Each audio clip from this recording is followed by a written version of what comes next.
Hey, I'm making a custom strut tower bar for my Mustang, and I just wanted to document that. So it's a 2020 Mustang GT. I was looking around online for strut tower bars for a while, and I just didn't see any designs that really caught my eye. And I recently got a TIG welder that I've been practicing on, so I thought it'd be fun to try some fun stuff that I've been working on and learning metalwork stuff. So this was a non-performance pack car.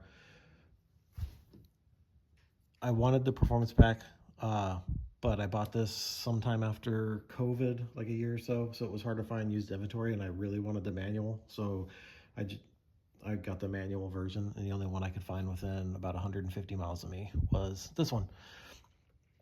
So the non-performance pack, this piece right here, this metal bar that you see goes all the way around. Only the performance pack has that, and it's 1/4-inch steel. The non-performance pack, it's a plastic piece that's the same height, so 1/4-inch high, and it goes up and it mounts to here and it stops. So you would have an inconsistent height on your passenger side strut tower compared to your driver's side strut tower if you have a non-performance pack. So it's that piece right there.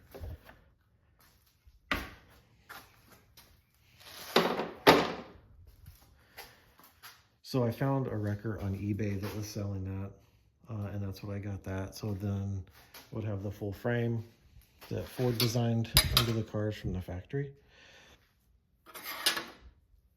These are very rough cut plates that the bar will be mounted to. So these dots right here, I'm gonna drill those out, and it's gonna kind of mount on there.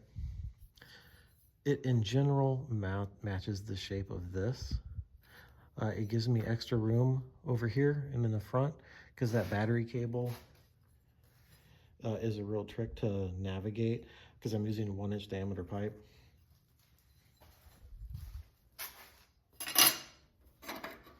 This is the driver's side. It says backwards because I cut it out backwards to save space on material because I could nest these two together almost like a yin yang. Right, and that'll mount on there like that. And the tape on there, that is the center line of the engine between the strut towers, specifically that bolt and that bolt. What's really nice is this to here is an even number. They're evenly spaced, so you can shortcut and measure that if you need to find the center on yours. But you see what I'm talking about, how these nest together like that, so it just saves material when you cut it out. The bar that I'm using is 1-inch stainless bar with a 1/16 inch thick wall. I just found it on Amazon. Honestly, I had no idea really what thickness I want, but I really liked the stainless 1-inch look. I don't know if I'm going to paint it or leave it.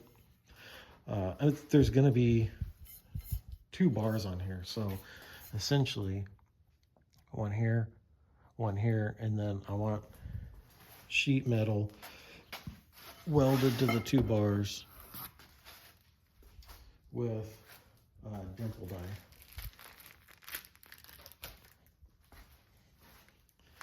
So I've been practicing on a TIG machine. This is not the practice. This was dialing in settings and trying other stuff today before I figured out a better solution or technique for today. So this was 70 amps. I've been practicing maybe for 2 hours now, over a couple days.